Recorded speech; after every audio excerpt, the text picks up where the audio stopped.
नमस्कार मित्रांनो, श्री स्वामी समर्थ. तर आजच्या व्हिडिओमध्ये तुमचं खूप खूप स्वागत आहे. व्हिडिओ आवडला तर नक्की सबस्क्राईब करायला विसरू नका. तर स्वामी प्रकट दिन येईपर्यंत नोटवर कोणता शब्द लिहावा?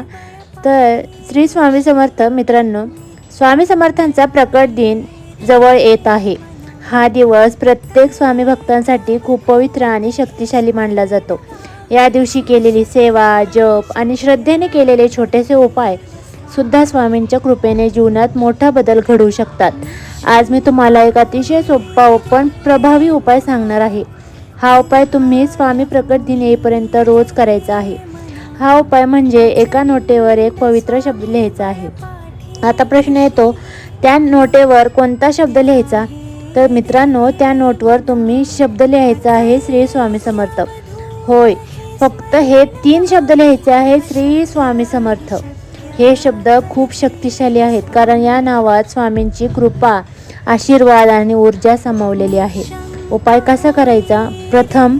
सर्वप्रथम सकाळी अंघोळ करून स्वच्छ कपडे घाला. देवासमोर दिवा लावा. आता तुमच्याकडे असलेली कोणतीही नोट घ्या. 10 रुपये, 20 रुपये किंवा 50 रुपये, 100 रुपये, कोणतीही चालेल. रोज तीच नोट देवासमोर ठेवून 11 वेळा श्री स्वामी समर्थ जप करा. मित्रांनो, अनेक स्वामी भक्तांनी सांगितलेले आहे की हा छोटा उपाय केल्यावर त्यांच्या आयुष्यात चांगले बदल दिसायला लागले. घरातील नकारात्मकता कमी झाली, अडथळे दूर झालेत आणि स्वामींची कृपा जाणवली. पण एक गोष्ट लक्षात ठेवा, हा उपाय करताना मनात श्रद्धा आणि विश्वास असणे खूप महत्त्वाचे आहे.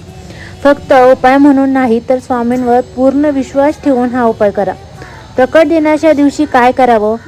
स्वामी प्रकट दिनाच्या दिवशी ती नोट घ्या आणि स्वामींना नमस्कार करून ती दानपेटीत टाका किंवा एखाद्या गरजूंना दान करा. असे केल्याने तुमच्या घरी धन, सुख आणि स्वामींचे आशीर्वाद वाढतात असे मानले जाते. मित्रांनो, जर तुम्ही स्वामींवर श्रद्धा ठेवत असाल तर कमेंटमध्ये नक्की लिहा श्री स्वामी समर्थ. आणि हा व्हिडिओ जास्तीत जास्त स्वामी भक्तांपर्यंत पोहोचण्यासाठी लाईक आणि शेअर नक्की करा. शेवटी एकच म्हणेन, भिवू नकोस, मी तुझ्या पाठीशी आहे. श्री स्वामी समर्थ. व्हिडिओ आवडल्यास नक्की चॅनलला सबस्क्राईब करा. भेटूया असेच नवनवीन व्हिडिओ पहा. धन्यवाद.